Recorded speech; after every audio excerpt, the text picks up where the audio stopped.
Do you ever feel shortchanged by your primary maths resources? Well, here on Resource Review, we'll be looking at 3 that might give you good value for money. They are a programmable floor robot, a step and count mat. Have you thought of the calculation? Is it going to give you maximum points? And a set of large coins of the realm. Will these resources reign supreme? Well, to find out, keep watching Resource Review.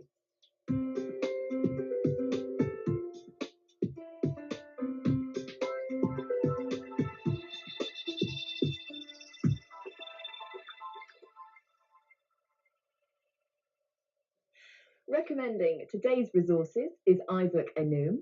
Isaac is a freelance primary maths advisor, but many know him better as Mr. Numbervator. On the panel today, we have Fran Bradshaw. Fran is a primary advisor for mathematics for Hertfordshire. And we also have Judy Sayers. Judy is senior lecturer in mathematics education at the University of Northampton. Great to have you all on the show today. Isaac, you've chosen 3 resources for us to look at today. First of all, though, I wanted to ask you, all of them have been around for a few years. Weren't you tempted to suggest something new? I think we need to remember that maths and the teaching of maths is timeless. And I think some of the resources that were around some time ago are still relevant and can still be adapted by the teacher to actually suit the class that he or her is teaching. Okay, well, your first resource is the Valiant Roamer, this thing on the table. Yeah. Can you explain it to us and why you like it? The Roamer is a programmable toy, and it's mainly used in ICT lesson. And when you see it working, I think you're going to understand the reason why it's so invaluable, because it's just so exciting. Okay, so I've turned it on. Yeah. I'm going to place it on the floor here. And when you first turn the Roamer on, it moves in a set programmable way. And what the children do is that they watch it moving, Yeah. and then they talk about where it's going, what direction, how it turns. And with the Roamer, it moves in units, and 1 unit is the Roamer's body length, which It is sings as well. it also plays music as well, and it actually moves in a 30 centimeter unit each time. And that in itself is a great way of actually promoting estimation, for example. Well, we went along to Endgame Primary School in the London Borough of Havering, where Stephanie Barber let the robot roam wild in her Year 2 class. Today we were using the Valiant Roamer to help with our maths skills of estimating distance. We were working with the children to remind them of the buttons they were using on the Roamer, using the turning buttons and the 90 degrees button to turn right angles. The children could then press go, which would make the Roamer move, or they could program the next piece of movement and then press go after the whole of their journey is planned. Oh, brilliant! Look at that! We then moved into our maths groups, and they worked with children of their own ability so that they could work together as a group. There was a Skittles activity which needed the children to aim for high numbers using some of their maths skills. One activity was steering the Roamer around cones. There was a postman activity where the children were purely going forwards and backwards and estimating the distance.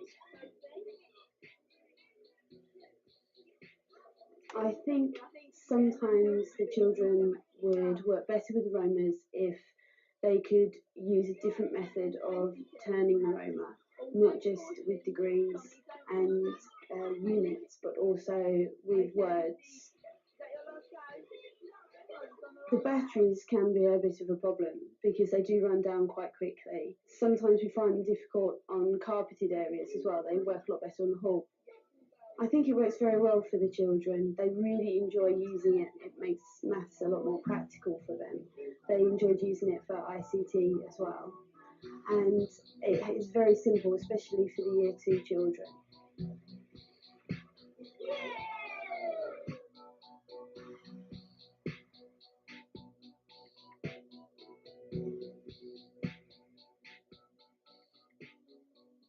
Well, Isaac, we saw the Roamer going down pretty well in the classroom there. It seems quite flexible. I mean, how best do you think it's used in the classroom? I've used it, the best way I've used it with the whole class. And when you've got the whole class sitting around the Roamer, you can play so many games. Like I want to get the Roma to go from the teacher to a child opposite, for example. How much shall I program the Roma to move from me to the child? To buy one with a few batteries, I mean, you're Sure. looking at almost £150. Yeah. So if you wanted a several for your class, it's quite an investment. As an investment, I think you can. I think any one school can can purchase maybe 5, because at any one time it's unlikely that more classes are going to want the Roma to be used at the same time. Okay, well, let's see what our panel think. Fran. Well, Isaac, the set of 5 is a huge investment. My view is that for the amount of time it's used, I've seen it used, just one used the whole class teaching, and the teacher didn't have your motivational skills. And my view was that it worked best on the clip with one per small group. Children like to be actively involved in it and to be able to get their hands on and program it. Well, let's bring Judy in. What are your thoughts? Again, I think it's the cost. The new robots coming on the market now take AA batteries, rechargeable. These have got those huge cells. They're heavy, cumbersome, and as we heard from the teacher, they do run out quite quickly when you least hope them to. But having said that, I've had some excellent lessons using this. You can also program it to do other things. You can attach helicopters and all sorts of things to it. So I mean, it sounds like there's a lot to it. there's a lot to it, but I just wish they'd update it. What do you think, Isaac? I mean, does it need an update, or is it still good as it stands? No, I think it's still good as it stands. I think what needs to happen, I think we need to be using it a lot more in the classroom, in a lot more schools, for example. Okay, and teachers can see the value of having a large, eye-catching, sort of tactile resource. And is it robust enough? Yes, oh, definitely. I've seen it being dropped. Okay. not on purpose. Right. I've seen it being dropped, and it carries on working. Okay.